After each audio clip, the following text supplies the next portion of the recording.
Hello Year 7s, this is an introduction to Stage 3. As you can see from the first page, it's called negotium. Business is what that means in Latin.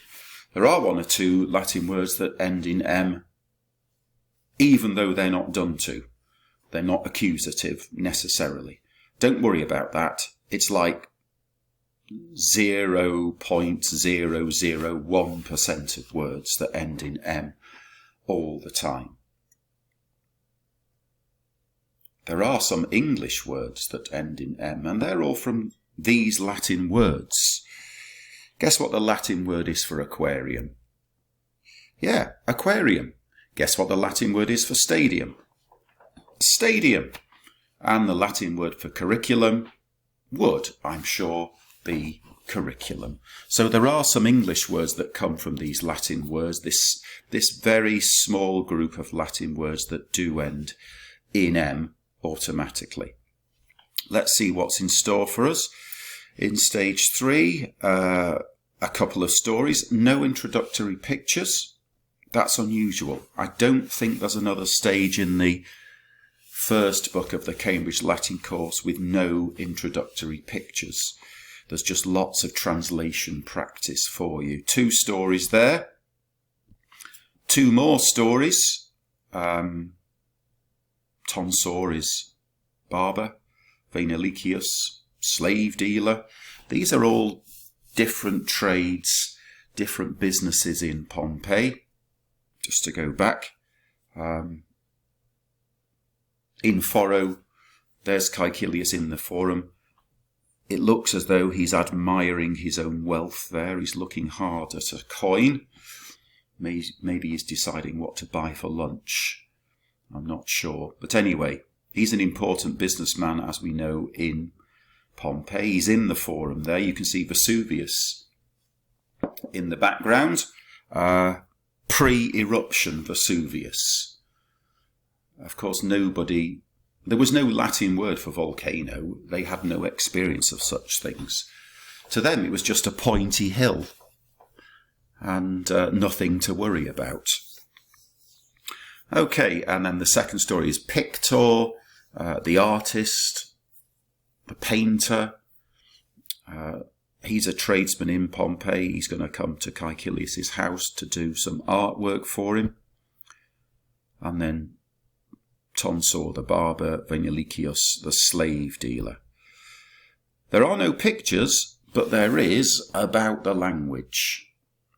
Now, I really don't want people to get the wrong idea of Latin.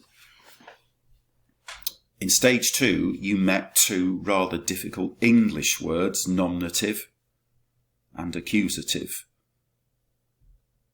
The key thing to remember from Stage 2 is that M on the end is done to. If you see metellam, something's happening to metella.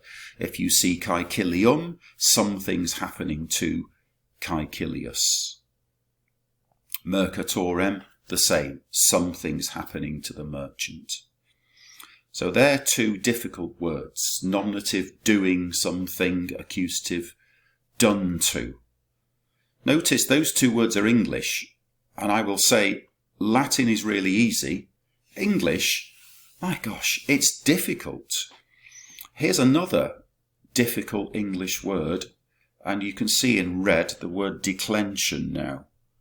Because Latin has 3 declensions.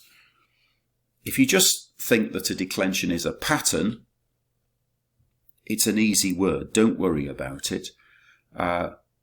All words that end in A go in the first declension. So that's full of female things, like metella, like a slave, would you believe, like a shop. Yes, in Latin, a shop is a woman. Crazy idea. A table is a woman. It's the same, of course, in French and Spanish, whichever other modern language you do. Notice that the gender in Latin, if in Latin a table is female, it will be in Spanish and it will be in French because of the close connection between Latin and those languages. So first declension is full of female things. They all end in A. Girls' names end in A very commonly. So I'm going to struggle now to think of any, but Alicia, Amelia, Metella. And then I get stuck. But I'm sure there are loads you can think of. And then there's a male declension, the second declension. Just remember, ladies before gentlemen. So the first declension is full of ladies.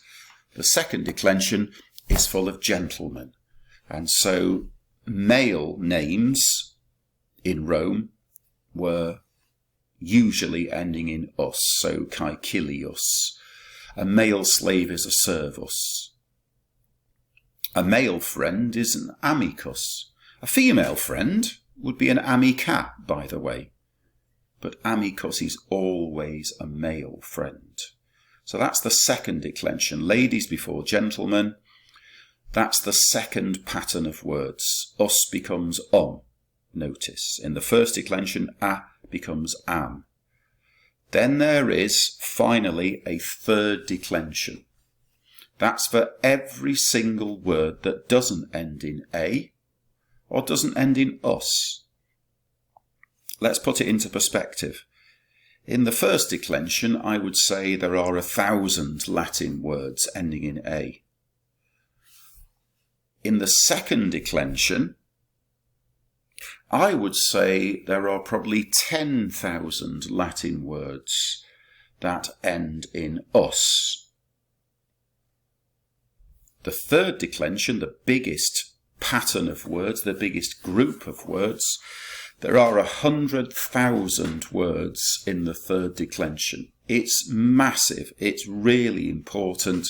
Unfortunately, it's really weird as well. But even if I can't tell you that every word in the third declension ends with OR, it doesn't, or EO, it doesn't, or EX, you can guarantee one thing. EM is always the done to, the accusative form. That is the characteristic of the third declension. But it's really important, and even if I can't say they all end in A, that's the first declension. They all end in us, that's the second declension. I can say that they all have EM in their accusative form. Just to recap, the word declension just means pattern or group. That is all you need to know in order to tackle the stories in stage 3. 4 stories in all. I'm sure we'll do some together, and I'm sure there's plenty left then for you to do on your own.